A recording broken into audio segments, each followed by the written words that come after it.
Well, hello. Welcome to Mental Fitness Fridays. My name is Larry McInnes, and my friend Ben owns a gym down the street. He teaches various physical fitness programs like Kung Fu and kickboxing and kettlebells.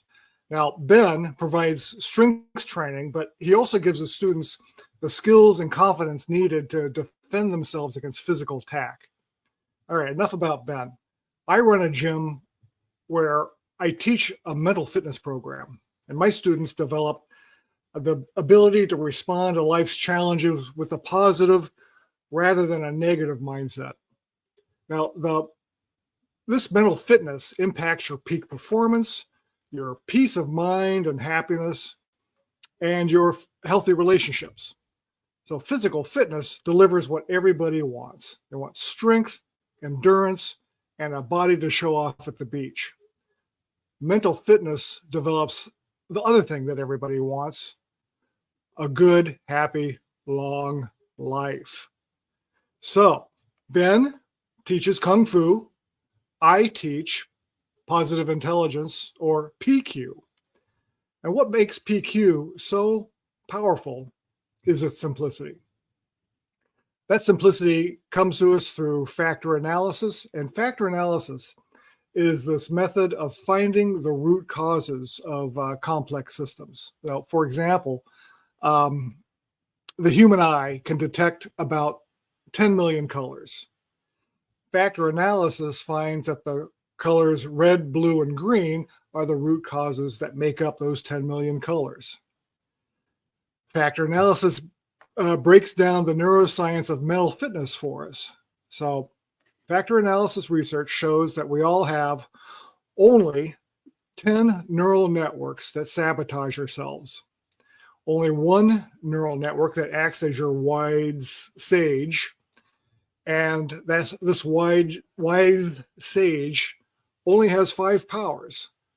So these are numbers we can easily wrap our brain around, and it makes understanding what's making us work against ourselves and against our own best interests.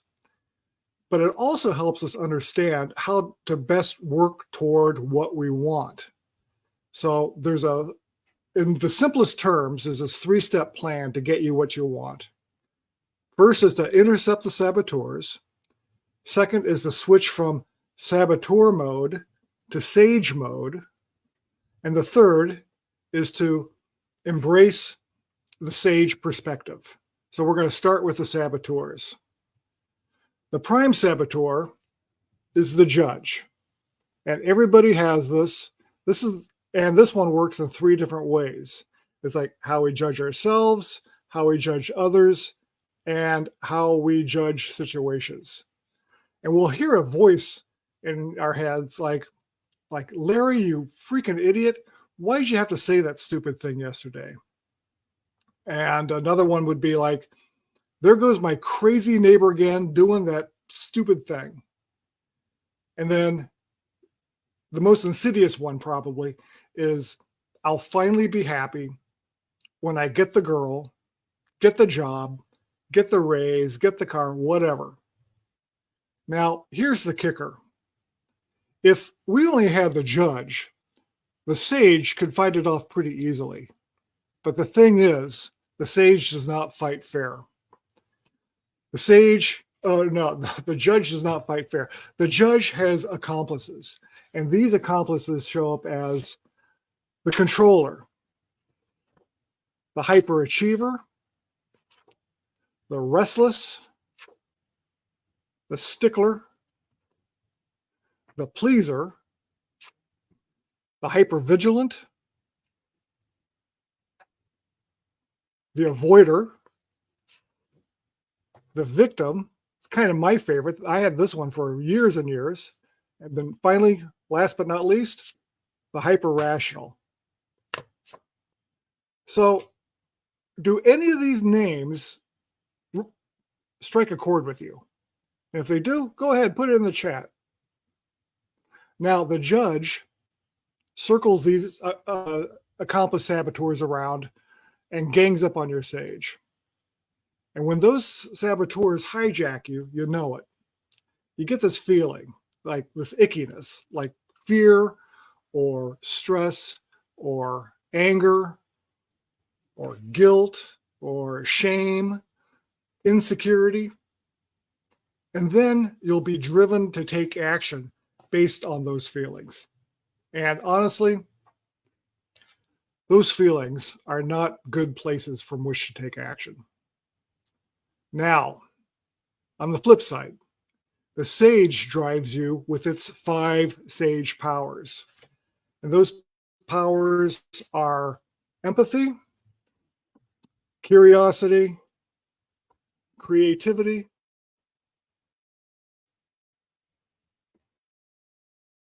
purpose, and calm, clear-headed action. Now, I'm not saying that the saboteurs won't generate some success. And in fact, that actually happens pretty often, but they won't create happiness. Your sage and its 5 powers generate the highest success and sustained happiness. Now, the sage lives in this region of the brain that's associated with positive emotions like peace, calm, clear-headed focus, creativity, and the big picture. And it operates from the sage perspective. And now we're getting into the meat of this presentation. The sage perspective is this: every outcome or circumstance can be turned into a gift and opportunity. Now, let me say that again, because this is pretty important. Every outcome or circumstance can be turned into a gift and opportunity. Now, I know that look. I can't see it, but I know it's there and I get it because I had that look too. When I first saw this thing, I was like, this cannot be real. Like, nope, don't believe it. And then one day, the sage perspective was put to the test. So it was on a Saturday morning a few months ago. I picked up my daughter, Kara, from the airport, and she had just gotten off a 24-hour flight from Australia. And not 5 hours later, I found myself riding in the front of an ambulance, rushing Kara to the emergency room. So Kara had had a seizure, fallen backwards, and smacked the back of her head on the pavement. Her eyes were rolling back. She was shaking violently. Her lips were turning blue. And after what seemed like hours, the EMTs arrived. Now, while riding in that ambulance, I remember the sage perspective I just learned like a week or so before. And the next thing I now remember was I was thinking, where the F is the gift in this? I couldn't see one. I didn't think I could make one. The only thing I could do was allow myself the possibility that the gift and opportunity existed. So at the ER, Kara starts regaining her wits. Her mom, Mary, my ex, came to the hospital to see her. And after watching my daughter and her CT scans and the neurologist and the staples in her head and the blood tests and the pain and the frustration and the crying and the 6 freaking scariest hours of my life, Kara was discharged. So Mary offered to drive us back to my place. My partner Tina, and my son were here making dinner. And I invited Mary up to the apartment because, really not inviting her up would have just been plain weird. Now, remember, every opportunity and circumstance can be turned into every outcome and circumstance can be turned into a gift and opportunity. And here they are. Tina and Mary meet for the first time, and they actually got along pretty well. Noel and Mary got to say hi and hugged, setting the stage to break a 2-year estrangement. 3, a former EMT who helped us decided to recertify specifically because of Kara's incident. And 4, I get to tell you this story, which illustrates how real and how powerful the sage perspective is. Every situation is a gift and opportunity, even if we don't see it right away.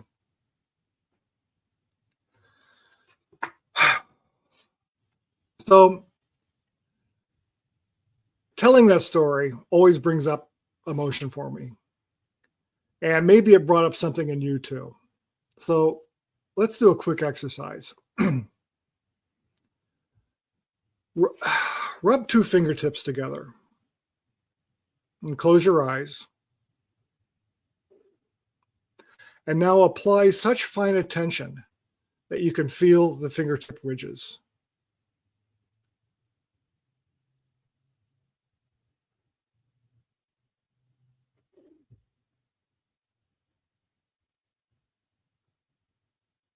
And I know this feels like woo-woo navel gazing. You can open your eyes. In reality, this is an action that makes you step away from your thoughts and focus on a sensation in your body. And just as bicep curls strengthen your arms, this exercise, when you repeat it regularly, strengthens the self-command neural network. This is the muscle that shifts you from saboteur mode to sage mode. And that's where you can embrace the sage perspective. Now, let me ask you, which perspective is true? The saboteur who says this is bad, or the sage that says this is a gift? So which is true? And the answer is, whichever perspective you believe is the one that becomes true. Now, here's where people start giving me that side eye again. And even after I tell this story about Kara, I still get this question. It's like, is it really possible to just shift from saboteur to sage? You know, even when you're in the midst of a really difficult time?